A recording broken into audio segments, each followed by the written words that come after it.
سعودی عرب کا 50 رکنی پاکستان پہنچے گا۔ وفد میں شامل اہم شخصیات پاکستان میں سرمایہ کاری کے مواقع کا جائزہ لیں گی۔ سعودی وفد میں مختلف شعبوں سے تعلق رکھنے والی 30 کمپنیز کے نمائندے شامل ہیں۔ ان کا تعلق ٹیکنالوجی، توانائی، ہوا بازی، تعمیرات، مائننگ اور ہیومن ریسورسز سے ہے۔ آپ کو بتائیں سعودی عرب کا 50 رکنی اعلیٰ سطح کا تجارتی وفد آج پاکستان پہنچے گا۔ تفصیلات جانتے ہیں خالد محمود سے۔ جی خالد، بتائیے گا یہ وفد کب پہنچے گا اور اس کی مصروفیات کیا کیا رہیں گی؟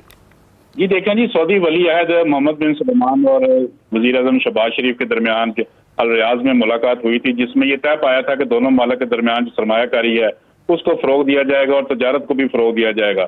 اسی سلسلے میں محمد بن سلمان نے وعدہ کیا تھا کہ ایک اعلیٰ سطح کا وفد جو ہے وہ پاکستان جلد دورہ کرے گا۔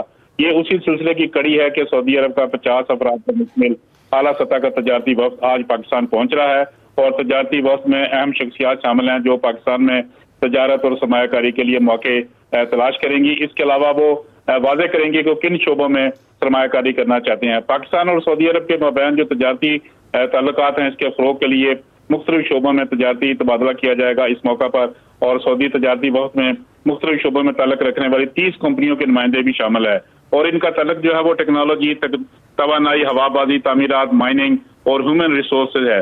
لیکن اس کے باوجود پاکستان جو ہے وہ SIFC کے اندر جو مختلف پروجیکٹ سرمایہ کاری کے حوالے سے بیان کیے گئے ہیں، اس کی تفصیلات بھی ان کے سامنے رکھی جائیں گی تاکہ وہ اس منصوبے کے تحت جو اپنی سرمایہ کاری اور تجارت کو فروغ دیں۔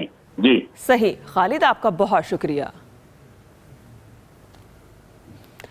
آپ کو بتائیں کہ نائب وزیر اعظم اسحاق ڈار کی نامبیا میں آذربائیجان کے وزیر خارجہ سے ملاقات، دو طرفہ تعلقات، باہمی دلچسپی کے امور پر تبادلہ خیال، تجارت اور توانائی سمیت مختلف شعبوں میں تعاون بڑھانے کا عزم، دونوں ممالک کا موسمیاتی تبدیلی سے نمٹنے میں تعاون اور تجربے کے تبادلے پر دلچسپی کا اظہار۔ اسحاق ڈار کی مقبوضہ کشمیر کے منصفانہ قوس پر آذربائیجان کے اصولی موقف کی تعریف۔ نائب وزیر اعظم اسحاق ڈار کی نامبیا میں آذربائیجان کے وزیر خارجہ سے ملاقات ہوئی، دو طرفہ تعلقات، باہمی دلچسپی کے امور پر تبادلہ خیال کیا گیا۔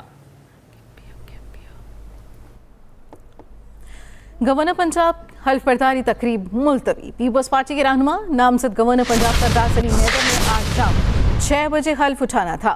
ناگزیر وجوہات کی بنا پر نئے گورنر کی تقریب حلف برداری ملتوی کر دی گئی۔ General secretary Peoples Party Punjab Hasan Murtaza کے مطابق اب تقریب میں حلف برداری 7 مئی شام 6 بجے ہوگی۔ گورنر پنجاب حلف برداری تقریب ملتوی۔ پیپلز پارٹی کے رہنما نامزد گورنر پنجاب سردار سلیم حیدر نے آج شام 6 بجے حلف اٹھانا تھا۔ ناگزیر وجوہات کی بنیاد پر نئے گورنر کی تقریب حلف برداری ملتوی کر دی گئی ہے۔ General secretary Peoples Party Punjab Hasan Murtaza کے مطابق اب تقریب حلف برداری 7 مئی شام 6 بجے ہوگی۔ گورنر پنجاب حلف برداری تقریب ملتوی۔ پیپلز پارٹی کے رہنما نامزد گورنر پنجاب سردار سلیم حیدر نے آج شام 6 بجے حلف اٹھانا تھا۔ وفاقی وزیر داخلہ محسن نقوی کی پاسپورٹ بنوانے کے لیے عوام کو سہولت دینے کی ہدایت۔ ٹویٹ میں کہا، ہر کسی کو کسی بھی وقت پاسپورٹ بنوانے کی سہولت ملے گی۔ لاہور اور کراچی میں ایک پاسپورٹ دفتر ہفتہ بھر 24 گھنٹے کھلا رہے گا۔ وفاقی وزیر داخلہ محسن نقوی کی پاسپورٹ بنوانے کے لیے عوام کو سہولت دینے کی ہدایت۔ ٹویٹ میں کہا، ہر کسی کو کسی بھی وقت پاسپورٹ بنوانے کی سہولت ملے گی۔ لاہور اور کراچی میں ایک پاسپورٹ دفتر ہفتہ بھر 24 گھنٹے کھلا رہے گا۔ وفاقی وزیر داخلہ محسن نقوی کی پاسپورٹ بنوانے کے لیے عوام کو سہولت دینے کی ہدایت۔ وزیر اعظم شہباز شریف کہتے ہیں، کسانوں کی محنت کو کسی کی غفلت کی بھینٹ نہیں چڑھنے دوں گا۔ کسانوں کو ان کی محنت کا معاوضہ بر وقت پہنچائیں گے۔ افسران گندم خریداری کے موقع پر جا کر خود نگرانی کریں۔ آپ کو بتائیں کہ کسانوں کو ان کی محنت کا معاوضہ بر وقت پہنچائیں گے، وزیر اعظم شہباز شریف کی جانب سے کہا گیا۔